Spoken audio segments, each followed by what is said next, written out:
So welcome everybody back to lessons learned from crisis communication. How can trust in media be improved?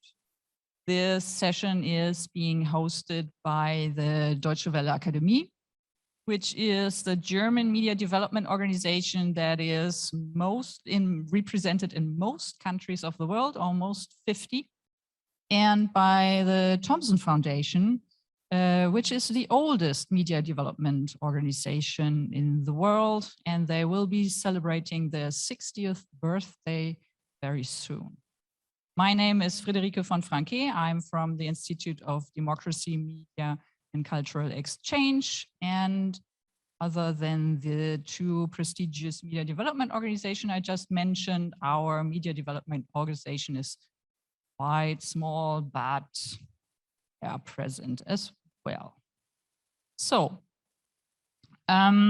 we saw from the example of Galina and the panel before that mistrust can become a crucial point in society, but in few situations, audiences really feel the difference between reliable and fake information and need information that fits and that is important with their stories and important to them.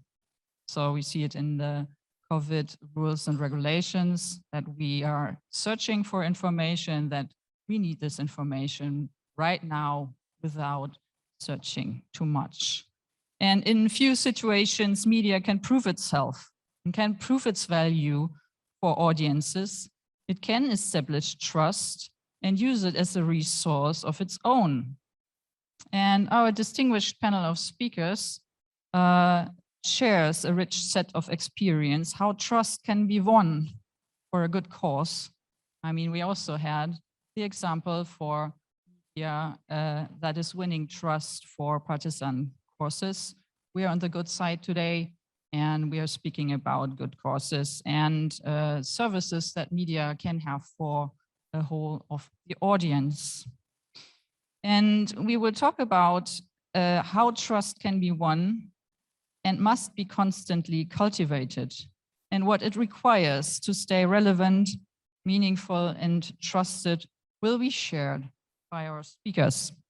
And our prestigious speakers today are online, Ms. Stella Suge, Country Director of Film Aid in Kenya, Mr. Norbert Sinkovic. He is the chairman of the managing board of the Independent Journalist Association of Vojvodina in Serbia. And we have Davor Marko, program director of the Balkans, or Balkans program director of the Thomson Foundation. And I will start with Stella. Stella, what do you do to gain trust with your special audience? And you are welcome here. Welcome that you can be joining our panel. And you have prepared also a short presentation about what you do, what is your special audience, because the Film Aid Kenya is working in refugee camps.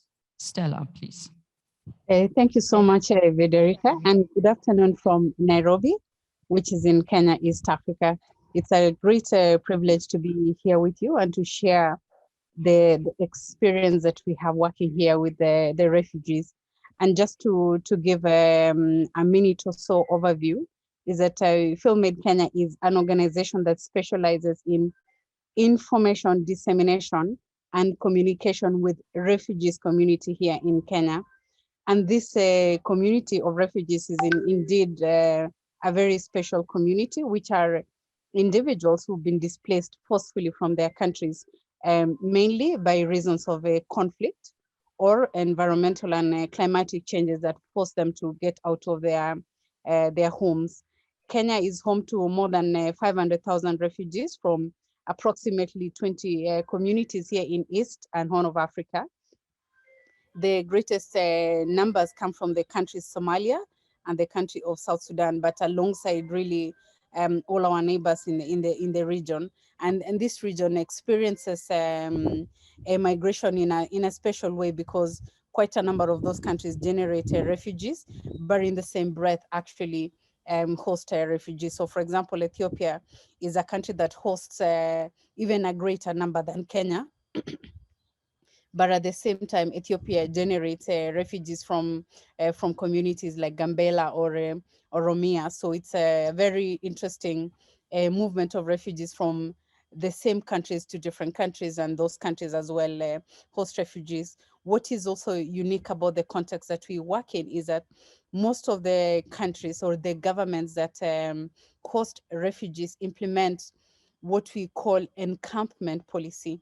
This policy means that refugees are designated to stay in very specific areas. So for example, in Kenya, they stay in areas that are largely marginalized since the independence of the country.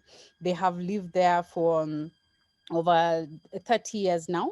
The displacement into Kenya from Somalia and South Sudan is from 1991 and 1992. So you find that this is a population that doesn't have really the freedoms to move, the freedom to work and to do a business or to live a regular way of life as we do, but have now seen generations born there, and those generations have also born their own children. So we're seeing 3 to 4 generations in this context that we are working.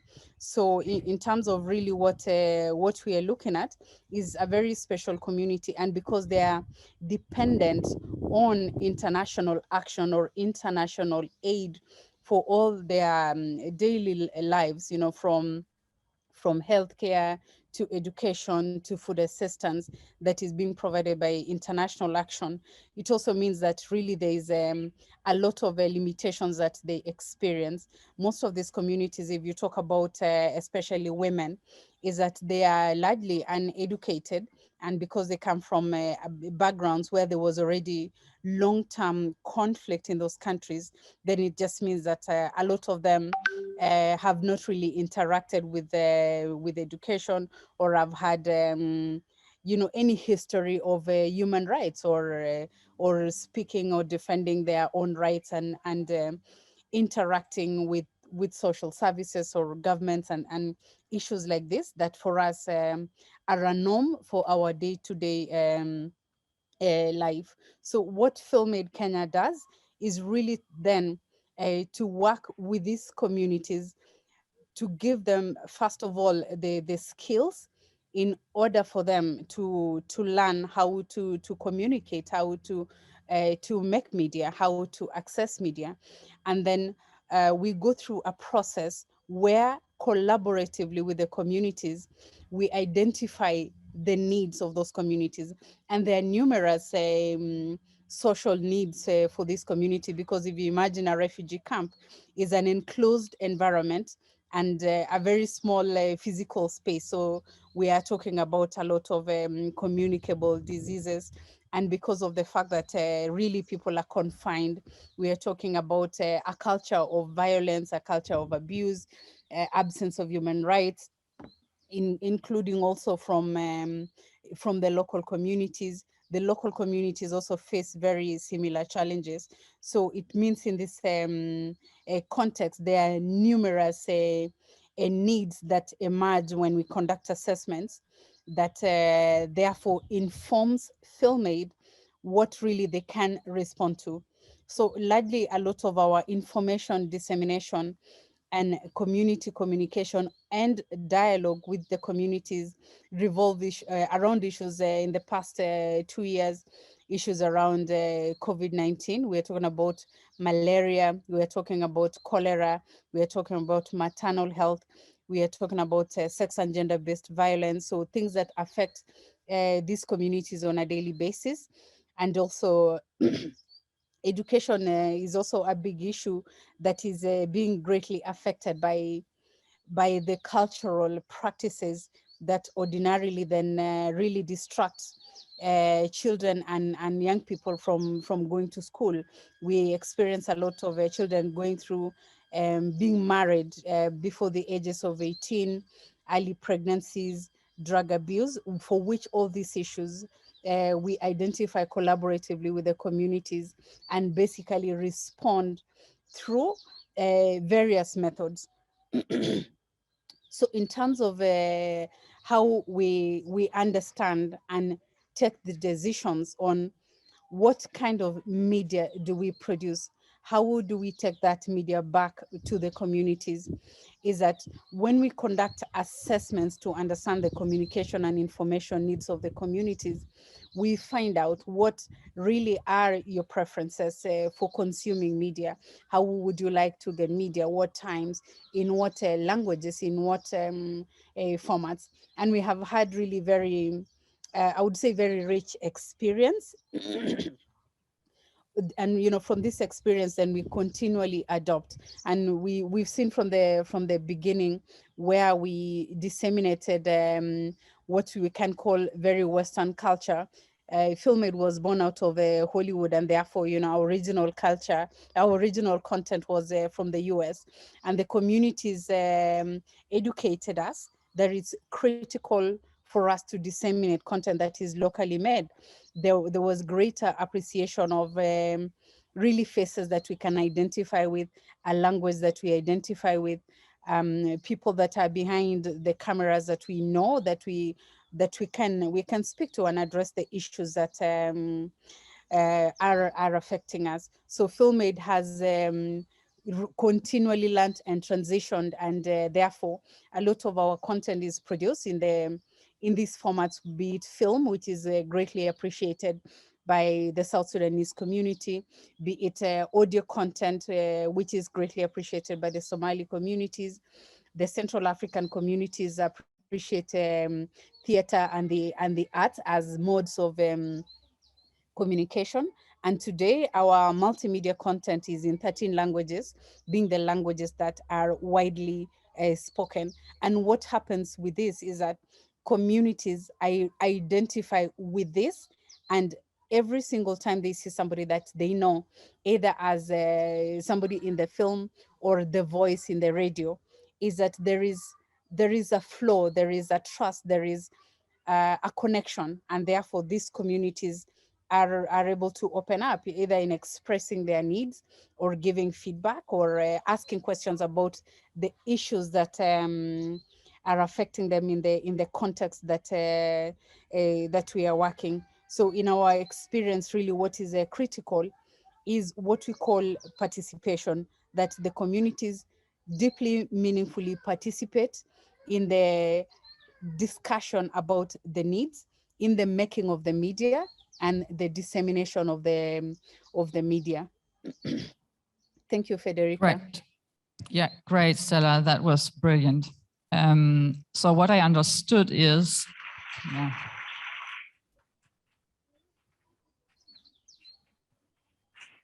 Thank you. So what I understood is that your audience needs, you give your audience the skills to communicate, and you have a collaborative needs assessment that is constantly evolving and is creating a sense of nearness. So you're very close to your communities and you are trying hard to be very close because, for example, you develop like 14 different languages. So the audience that I already considered quite special is in fact and has in fact more in audiences and is quite as not that homogenic as I assumed. And you are responding to that and to the different needs through formats and through content. And through that you can tackle these obstacles. You mentioned the culture of violence you are set in, and the culture, the different cultural practices you mentioned, which can be overcome through content and this nearness factor that you mentioned. Yeah. I think that is great.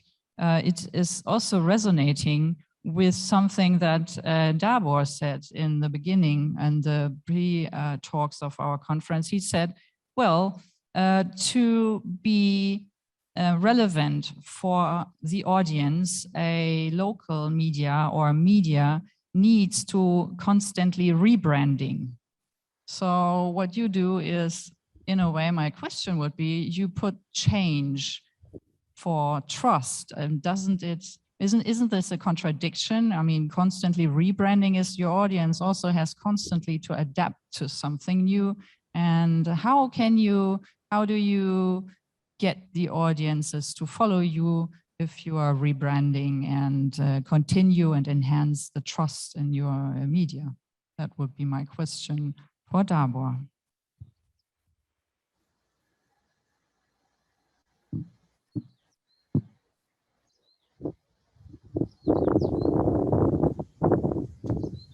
Great, thank you for this question. Yes, believe it or not, but this talk will be something different from what we hear today, because usually all these researchers for us as media developers are important, and all results that you presented today are very valuable for us, because we are trying to translate them into effective programs to support media outlets. So now I'm talking from position on behalf of Thomson Foundation and its projects, ongoing projects in the Western Balkans. Taking into account the title of this panel, crisis management, Western Balkan is known to be in the permanent state of crisis, which creates a hostile and unfriendly environment for our media partners and beneficiaries, in which they have to struggle to survive, to adapt, to change, and to cope with trends in the terms of digitalization, media content consumption, innovation, etc., etc. So rebranding is just one aspect of that support. It's not a sole aspect. There is no like silver bullet how you can actually help media outlets. Currently, we have a very big program. That's the biggest media supporting program in the Western Balkan. Media for All. Thomson Foundation is implementing partners supporting media in business development, which means that based on the knowledge we have, based on the context in which we operate, based on the actual needs, capacity needs and gaps that we identify within the media outlets, we are trying to create adaptive program to respond to it and to help media outlets develop their operation in line with their mission, in line with their community needs, audience needs, and in line with some production, presentation, communication, and media trends. What is adaptive program? What is adaptive program? Is it, as Stella mentioned, is it something collaborative, or what do you mean with adaptive program? This means that you cannot set in the stone goals, outputs, outcomes, as usual media development programs are doing. Thomson Foundation function and Thomson Media, of course, we have two entities that are working in pair. Thomson Foundation is located in the UK, Thomson Media is local, Berlin-based organization. We are trying to be adaptive in the terms of needs of our beneficiaries and the needs of their communities and audience, which means that when we research some context, when we do assessment and collecting data about context, we are actually paying attention to demand side, because there is no, as I said, silver bullet.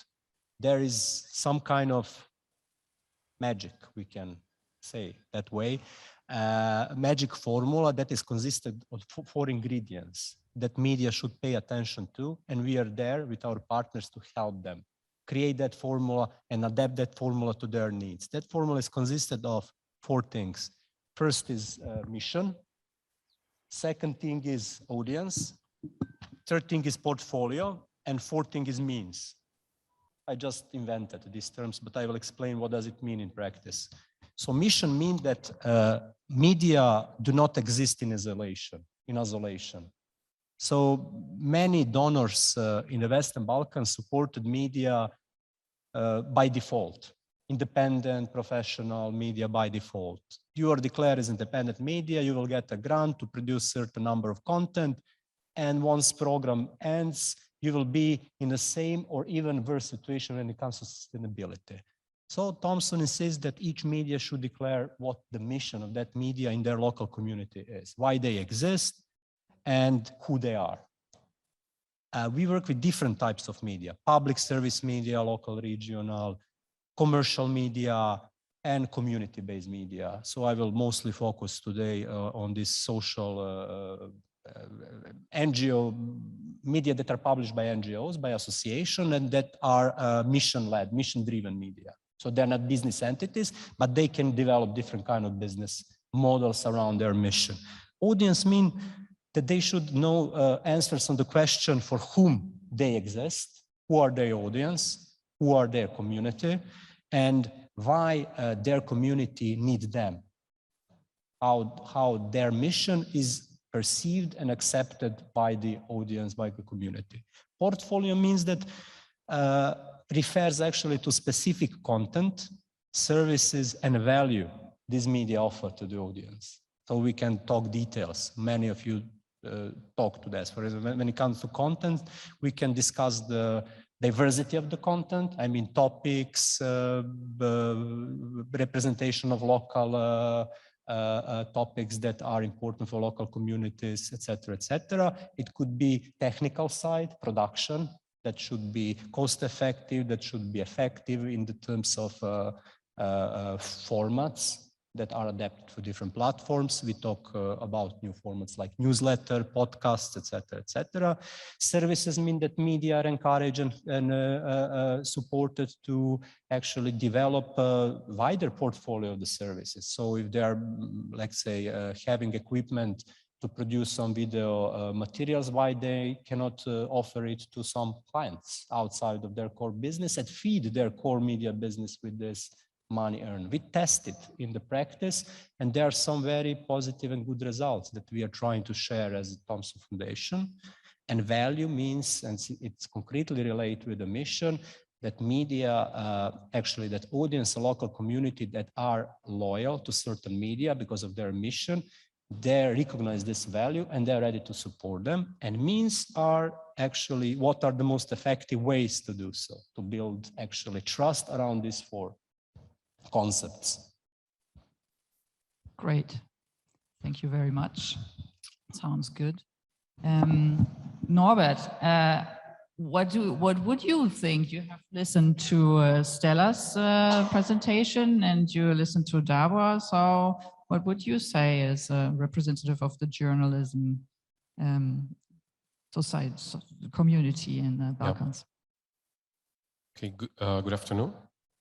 The good thing is, so I don't have presentations, so the good thing is that you can adapt your message to the current situation, but it means that it's a risky situation because you should watch on your, on time, but this is the same situation with the media outlets in a constant crisis situation, like in the Western Balkans or other regions. Adapting. It's a risky thing, because you can fail, of course. And this is the biggest problem, especially if we talk about the expectations of, let's say, the donors community. They, to be honest, they don't tolerate failure. And in permanent crisis regions or permanent crisis situations, like in the Western Balkans or other, let's say, regions where the democracy is very weak, you cannot set up concrete measures, but you should adapt those things to the current situation. Sometimes the main result of the program is that one media outlet survives. And that media outlet is very important for the local community. Just to give a bit context to this story. So I'm coming from Serbia, from Novi Sad. I work for the Independent Journalists Association of Vojvodina, which is the oldest independent journalist association in my region. And it was founded in 1990, so at the very beginning of the war conflict, violent conflict in the Western Balkan. And basically what we've learned from this constant and permanent crisis situation is that your main opportunity to survive and bring some changes into your community is to adapt your brand to the new situation, to try to focus on, isolate the problem, identify, isolate the problem, and focus on solutions. We've heard so many great things today about different researchers, about the results. And this is the second part of these three steps or plan. So the first is, you know that there is a problem. The second thing is you try to identify the problem, researchers. And the third thing is, which is, we need that step. I know that this is the hardest part, but try to focus on solutions. And it means that you should be sometimes very flexible. Like Thomson Foundation, you know, what Davor mentioned, it's very important. So our organization is not a classic journalist association. We have different programs. We have, for example, media program, which means that we are publishers of 3 different media outlets in 2 languages. And this is a safe environment for the journalists. Sometimes these media outlets are NGO media outlets. Sometimes these media outlets are here to provide, let's say, salaries or money to our colleagues, or for freelance journalists or journalists who are in trouble because they are not so popular in the wider community because of their work. Sometimes it's the best place to learn about journalism for the young journalists. So it depends. So we are adapting that platforms to the needs of the journalist community. So this is a media program. Of course, we have advocacy program. We try to work with government, with the different institutions to create a better legal framework for the work of our colleagues. We are not naive. We know that those are mostly just words on paper, but it's important to participate in those processes. And the third thing is, what we have as a program, as let's say the third pillar of our programs, is the media sustainability program. This is not a general program. This is not something what we made up just because it's sexy to say that sustainability is, you know, it's a new fancy and sexy word today. This is because we've learned during this 30 years, you know, long journey, that although we have so many great ideas, so many programs, and so on and so on, we are still exhausted. We are on the brink of survival. Why?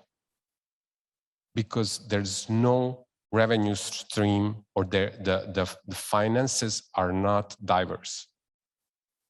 And this is when you rely just on one source, like just on a project, or if you rely on, I don't know, on commercial activities or whatever, it's very dangerous, because in unfriendly regions or societies, or in crisis situations, those sources, so the other side, or the enemy, or call them however you want, they can easily identify which source is the most important for you, and they will cut them off. So this is crucial for the community media. This is crucial for the NGO media to have a diverse financial sources or platforms. And basically, we tried the rebranding is the good solution, or I would say one of the solutions for us. What we did is that we organized the Media Hub, which is basically a know-how. We've learned that if we try to sell that expertise or knowledge, what we've gained during this journey, then we can introduce a new revenue stream. And in this way, so our target is for all the media, all the units in our organization, including the media outlets, is to reach the 10% goal. The 10% goal means that we would like to cover the 10% of our operational costs from commercial activities, selling our knowledge. Plus another 10% is the story about relying on the community. Somehow in a crisis situations, we all forget that journalists are here because of the citizens. When you are in trouble and you are focusing on verbal threats, when you're focusing on physical attacks on the journalists, you somehow, and it's a normal, natural thing, you forget that you are here because of the citizens. And it works in both ways. So what I mean, citizens are here and just watching. Okay, there's one other guy who's, you know, attacked in, I don't know, because he is a journalist. So what? That so what is the biggest problem, basically, in all the communities. And we try to, let's say, rebrand the relationship with our community. We heard the research about the trust and distrust this morning. And one challenge, what our colleague mentioned, is the editorial change. How to do it. It's not so complicated, but it means that you should change the way how you think about your media outlet, what is your values, how you work with your community, listen to your community. This is the best way. We see the changes as we work together with different organizations, including the Thompson Foundation. We have launched a very easy project called Tell Your Story. Tell us your story. And the basic idea is that we are promoting open questionnaires where the people, the community, could share their story with us. And we are trying to contact them. We are trying to make a story about those things. It's very important because the media, in most of the cases, the media outlets are focusing on the big stories, on what said this politician, what said that politician, what says the opposition, what are the legal frameworks, and so on, GDP, and so on and so on. You know, policies. I heard that, I would say that in the same research that this profile, this male, I don't know, he's not so engaged in politics, he doesn't care about politics. That's the same, we have the same problem in Serbia or in the Western Balkans as well. What is the solution? The solution is to bring closer the political stories to the community. Tell them what does it mean to them. What are the effects of those policies? And in that way, you can engage them. The second thing is, I know that it's outdated somehow. They are saying, oh, we are online and so on and so on. But in-person meetings, events with the community are crucial. People would like to tell their stories. Maybe it's somehow you are like a psychologist, a journalist/psychologist, because you are listening to them. But I would say, and this is what Stella is doing basically, she's in constant communication with the community. She has a relationship with those people. So there are not just a group of people there, but this is a solution, I would say. We see some changes, and as a result of that, you can monetize that relationship, because they are willing to help you. They're willing to support you through newsletter, through crowdfunding campaigns, through donations campaigns, or subscription. They're a small amount of money, but it's very important because it's a sign of trust, I would say.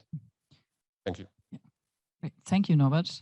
You raised the issue of revenue sources that should be diverse, and you pointed out that your audience can support your revenue, that donors shouldn't be that keen on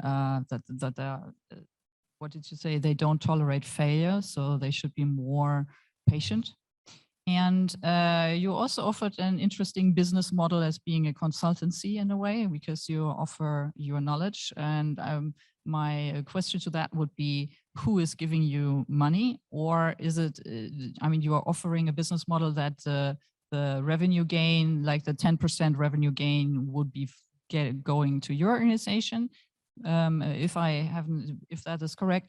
And interestingly, you also said in-person meetings with the community are very important. So the issue of nearness that Stella raised already, it's your plan as well. And my question to Stella would be similar. What are your revenue sources at Kenya Aid? Are they as diverse? So maybe first Stella and then Norbert again. Thank you, Federica. So in general, because Film Aid Kenya is a non-profit entity, which is also, you know, regulated in a particular way by the government.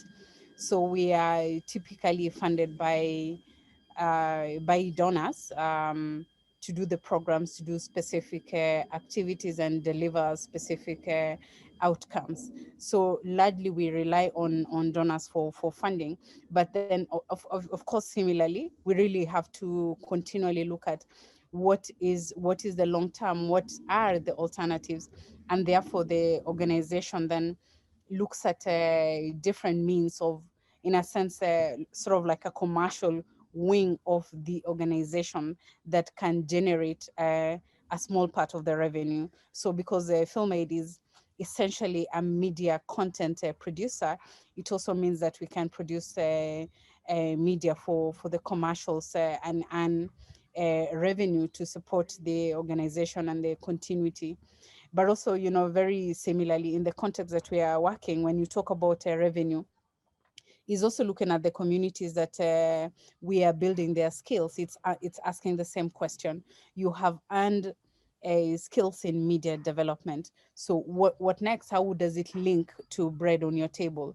So we still apply the same model where we have refugees and the host communities that we are training to actually learn how they can generate small income. So they would, for example, collaborate with other nonprofit organizations to provide services and earn some little revenue, because otherwise then there is a disconnect between the skills that you have and generating revenue. And you know, in this context, it's critical however little you are generating. You know, we are talking about an additional $50 monthly for a member of the community, and that makes a significant difference. And equally for us as an organization is really looking at I see that nobody is at 10%, so we are still talking about 5%, but nonetheless very critical that you can look at an alternative source of revenue.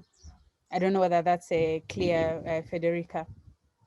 That was very clear. Thank you, Stella. So Dabor, again, the 10% question and like the consultancy Norbert. revenue.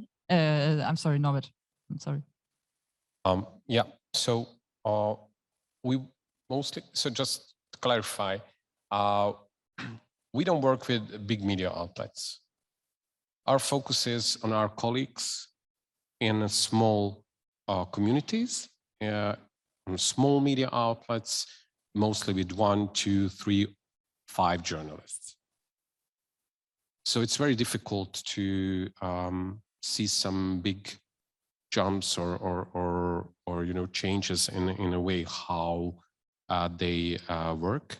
But still, we identified some international organizations who are willing to support that, because business development in these cases are closely connected with the organizational development.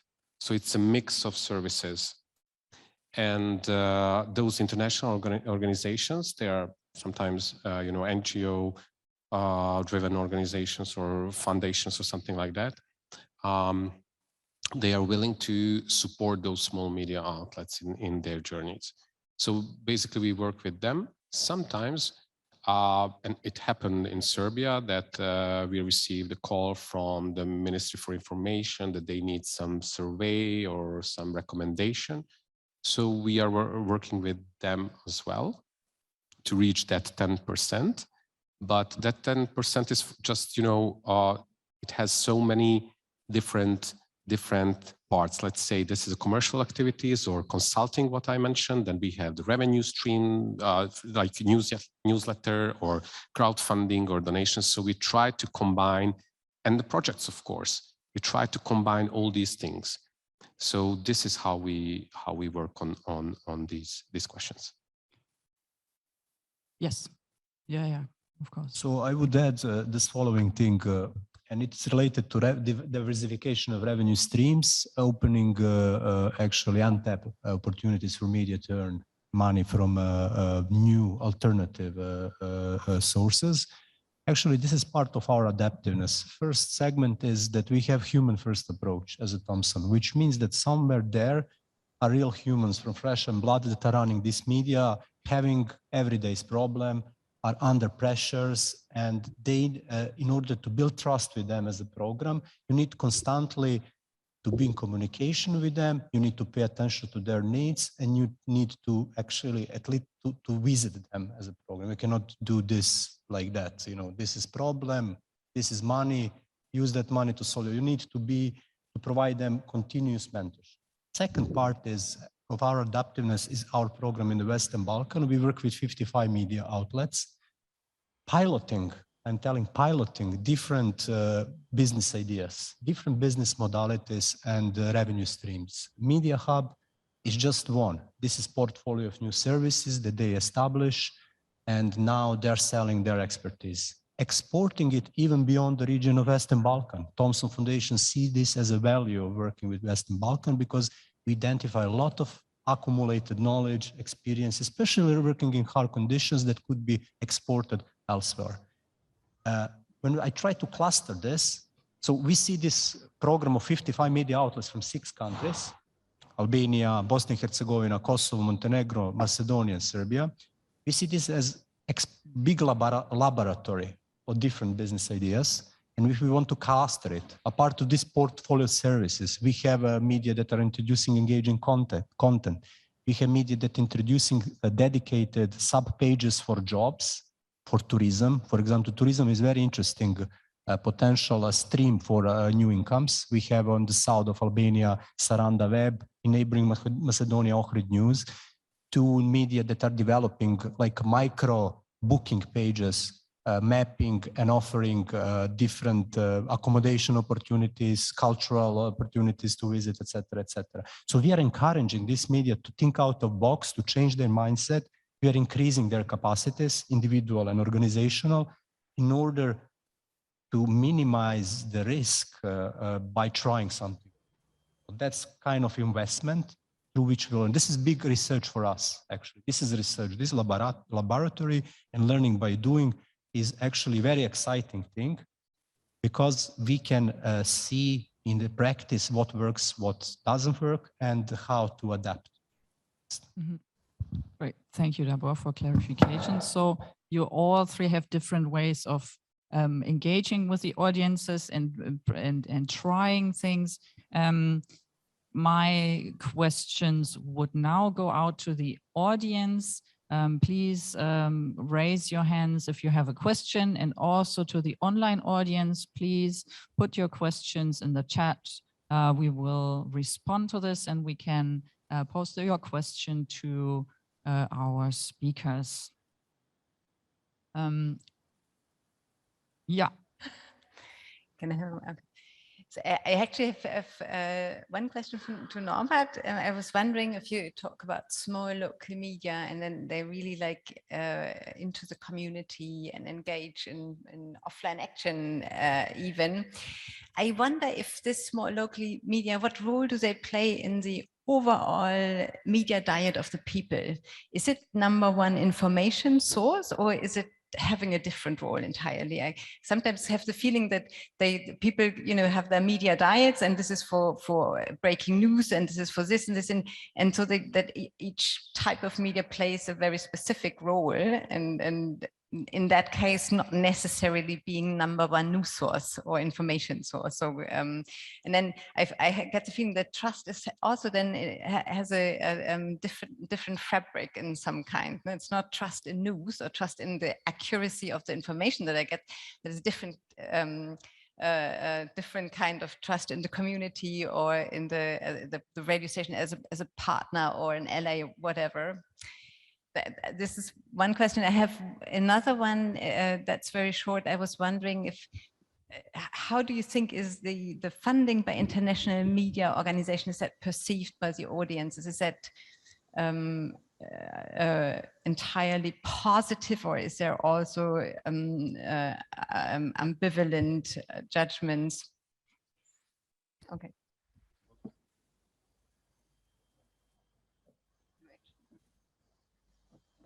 So the main, yeah, it's a difficult question because you need additional information about the situation in the region, and I will talk now about specifically about Serbia. Serbia is a deeply polarized society.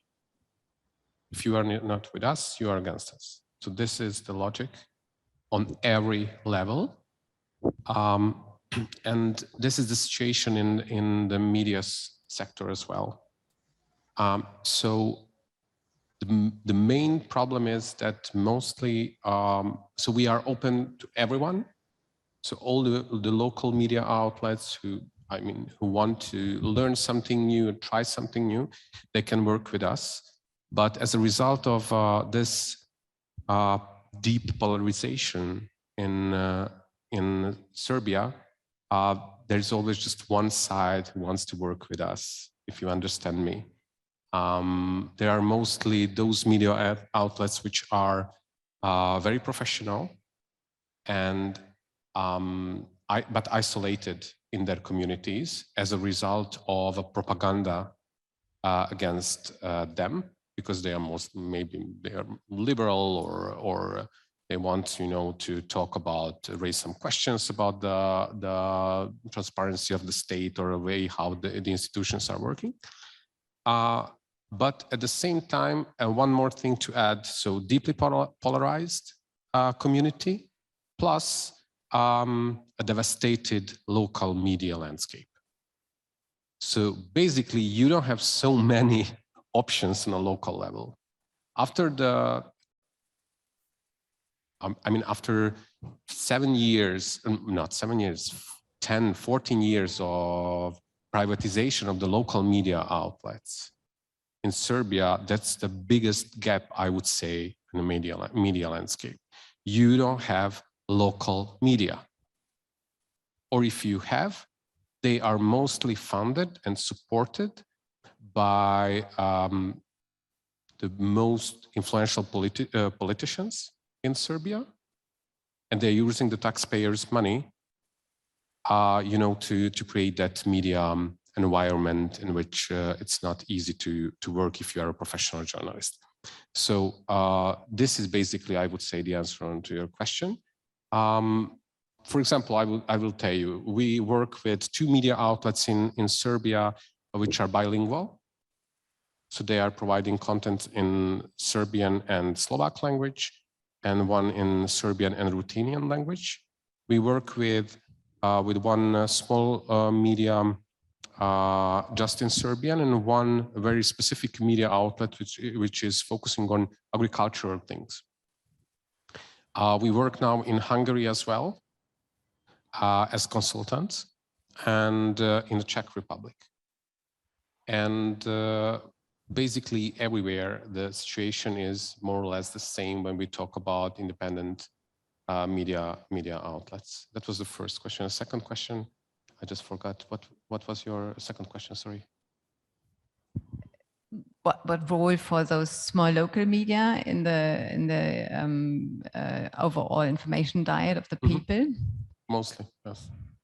Yes. I mean, you know, This is what as I mentioned, sometimes they are a news media outlet, sometimes they are the only one quality media outlet on the very local level. So as I mentioned, we work with specialized media outlets like agriculture and so on. The And so. second question was about how the independent funding is perceived by the people. Yeah. Yeah. Sorry. Because we are deeply divided. So, you know, you are, sometimes we are the enemies. Sometimes we are the enemies. But you learn how to deal with that. Unfortunately, this is one of the gaps in the society, that if you get the money through projects and so on, they think that you are, someone who's the officer of those foundations and organizations. And of course, you have your, how to translate it into English. I'm not sure. There's a phrase in Serbia that you are a traitor. Yeah.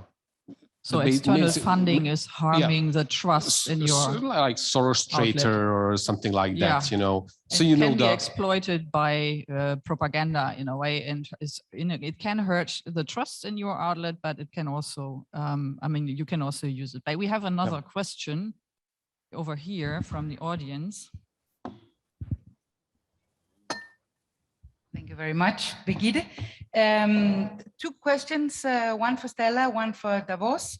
The question to you, Stella, is, and I want to thank all three of you for really interesting and informative presentations.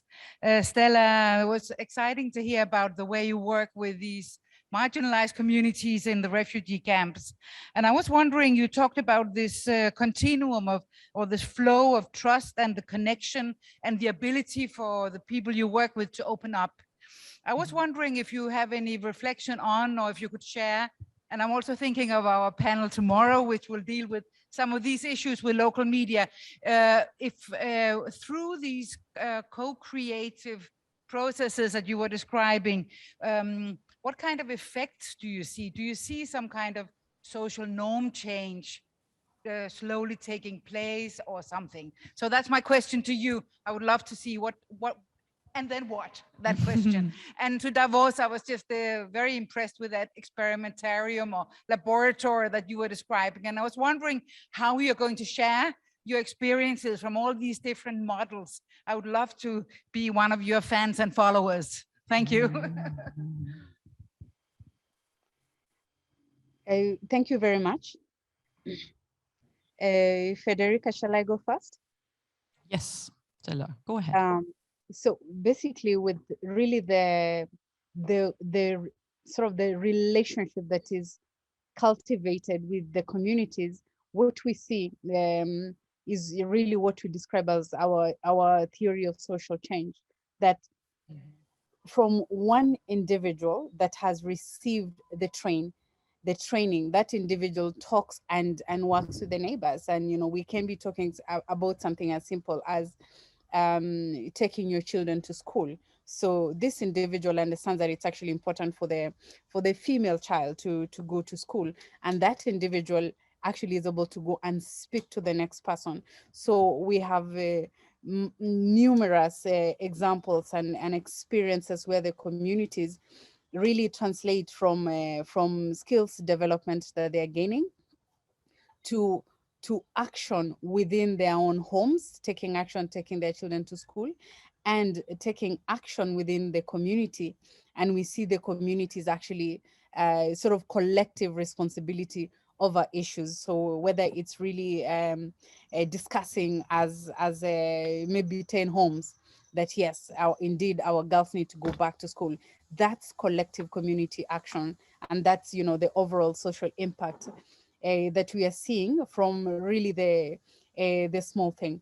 And the other side of it is that when we talk about production of media content, in the beginning we relied very much on professionals from the capital of Kenya, Nairobi, who used to fly to the refugee camps. And now this is something that is largely being done locally, because then the communities are taking control of their own lives, and being able to control your destiny, to talk about the issues that are affecting you is really a key component of protecting who you are, your dignity, your people, your way of life, and building a future that you are a part of that future. I hope that sheds some light into what really this trust means for us and for the communities. Thank you, Stella. And next question to Davor. Yeah, thank you. Thank you for your question. Actually, right question in the right moment. Actually, we as an organization and a program team in the Western Balkan we are trying to actively share all our knowledge, experience, lessons learned in a real time. So for that purpose, we develop a regional e-learning platform, which name is Journalift, journalift.org. It's four-lingual e-learning platform in which you will find different kind of content and resources. So first is a kind of longer articles that are either case studies or different media outlets from the region, either instructive articles on how to improve some parts of capacity, skills, and knowledge that are related to their operation in different areas, from digital marketing, storytelling to, I don't know, mobile journalism. We also have kind of mentors diaries, so kind of experience how it is to work with media outlets in the region and try to change their mindset. Sometimes this mindset is the biggest obstacle for a change. So you'll find different types of articles in English as well. Also short analysis. We are also trying to do researches in real time using advanced tools. Last very interesting article based on the research we did was for free online digital media outlets in Albania. We use Content Insight Smart Octo tool, which is an advanced tool comparing to Google Analytics that shows actually audience behavior in a real time with some advanced functionalities. So this free media apply this tool and we extract a lot of data, like 11,000 articles we analyze, which is impossible to be done in manual way, traditional way of content analysis, discourse analysis, whatever. Based on this knowledge, we identify some gaps in representation of local news, not actually fulfilling demands of the local communities. And actually this analysis help us to adapt our support to these free media outlets and also to learn for other regions. We have short articles, which are kind of small success stories of our beneficiaries, what they achieve, what they introduce, how they perform. We also have online courses because we apply a blended learning approach, combining online courses and follow-up mentorings or one-on-one trainings. So we have so far 7 or 8 courses in different areas. Some are, I think that most are in local languages and some are in English as well. We also have different kind of resources like researchers and very significant research pieces related to Western Balkan, state of freedom, audience engagement, everything that is worthwhile knowing and that is recently published, we put there. So this is in a nutshell. Here is my colleague Ilcho Cvetanovski from Macedonia, living in Bosnia in exile. He's editor-in-chief of the platform. Maybe if anybody is interested, Ilcho, just put your hand so he would be there for you to tell you more details about it. Great, thank you very much. We would have time for a 15-second question and a very short answer. So Christoph was first. Oh, so both together, if you're even shorter. Thank you. I must confess, I'm a bit confused now. I like the presentation of the laboratory of various business models, and I share the view that it would be very, very interesting to know more about them. On the other hand, I understood, maybe that's wrong, my knowledge of the region is very, very limited. That you explained, Norbert, that the media landscape is devastated, full of partisan media, and you're working mostly with the media on the other side. And then if you say we need the communication and the link to the local communities and use that, you use the term monetize, but you try to use that to gain some revenues, then you're completely, let's say, dependent on the trust of those communities who usually use partisan media. So that doesn't fit for me. Maybe I understood it wrongly, but that's a Okay, clearly a question for somehow. Norbert. So do you think you can answer this? And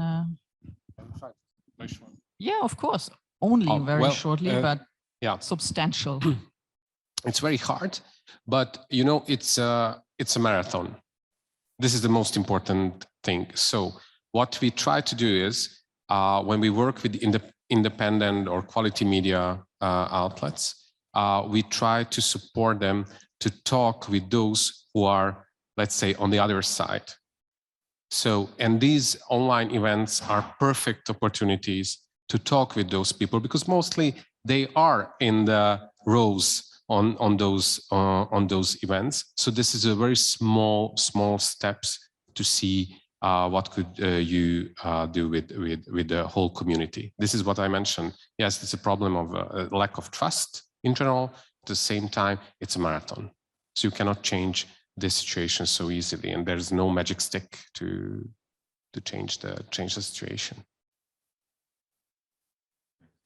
Okay, thankfully we are here in this place together, so you would have additional time to sort things out, and we have also other panels. I have to close this panel, and I would really like to thank you all for being here, to Stella and Davor and Norbert. Thank you for having us.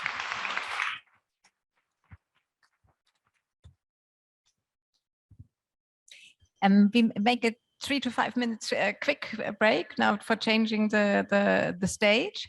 I just want to let you know that we have the mobile test center coming up at 5:30. For those of you who want to attend tomorrow, would be an opportunity to do the test now instead of jamming tomorrow morning. So it will be in 1 hour, we'll be there just for you to know.